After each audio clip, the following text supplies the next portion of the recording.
Bulky preps, overclose, and heavy occlusion. This case was a challenge. So looking at the existing teeth, there was a bit more of a triangular shape, and the design that we had here, the teeth were just kind of rounded and a little nondescript. So I started with the canine. I just did a mirror from the adjacent side, and just in the tooth placement, just shortened that up, did some initial placement with that, and then we moved into the anterior region, and you can see those preps are massive, especially towards the lingual. So I had to really stretch these teeth out.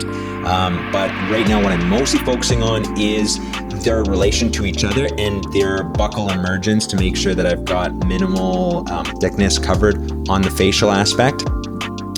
You can see on one of them it's sticking out a little bit, but we'll be able to adjust that after. So I adapt them using the anatomic wax-up workflow. This maintains their contour, which is what I wanted to maintain. I wanted to maintain that more triangular shape and just in general maintain those line angles a little better. And we had to, make it ugly on the lingual and fill in those minimal thickness areas, but that was the limitations that we were working with. So then we move into the disc cutter for all these adjacent designs, and I make the teeth transparent because we've got minimal thickness. So if you try to cut the minimal thickness, it's not going to let you, and then you're going to have this big bulge. So I try to angle the disc in a way where it's going to go nicely in between those minimal thickness areas. So afterwards, there were still some areas that I need to touch up, which you see me doing here, looking at the inside and just free forming back and forth to the adjacent ones. The occlusion was quite heavily cut, so I'm just softening some of those sharp corners to make sure that that's not going to irritate the patient.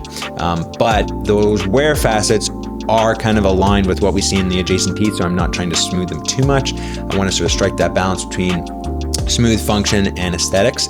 And then this posterior area, we merge into a bridge and connect everything. And I was pretty happy with the premolar, so I ended up not adjusting that too much. I just connected it to the bridge. And here's the final result, and it just blends in a lot better, and overall an elevated aesthetic regardless of the compromised situation.